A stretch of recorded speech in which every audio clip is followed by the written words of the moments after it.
ہم جناب کینیا کے جنگلات میں ہیں اور آپ کو دکھاتا ہوں کافی کہاں سے نکلتی ہے. جہانگیر صاحب ذرا ان کو کافی نکال کے دکھائیں, کافی نکلے گی کہاں سے؟ ڈاکٹر صاحب اس وقت ہم یہاں پہ کافی فیلڈز میں موجود ہیں اور یہ پورا تقریباً 100 ایکڑ پہ پھیلا ہوا کافی فارم ہے.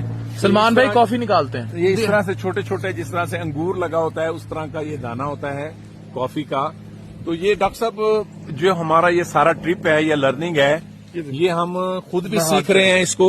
اگر آپ اس کو بریک کریں گے یہ کافی نکل ہے, یہ دیکھیں آپ, یہ دیکھیں یہ کافی بین یہ نکل ہے.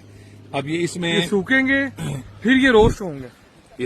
ہاں پہلے سوکھیں گے پھر روسٹ ہوں گے, پھر یہ اس کی گریڈنگ ہوگی, پھر یہ روسٹ ہوں گے, پھر یہ بلینڈ ہوں گے اور پھر یہ گرائنڈ ہوں گے. اور گرائنڈ ہونے کے بعد پھر یہ مارکیٹ میں پہنچیں گے. آپ مارکیٹ میں پہنچیں گے, چاہے اسٹار بکس میں پہنچیں چاہے یہ اسٹار بکس میں جا رہے ہیں تو جینس میں پہنچیں. شروپ کر کے پیندے ہو کافی, وہ ادھر سے نکلتی ہے. یہ ایسے توڑتے ہیں, ایسے کرنے کے بعد یہ ایسے پٹک کر کے یہ نکلا ہے. ٹھیک ہے, یوں نکلتی ہے کافی.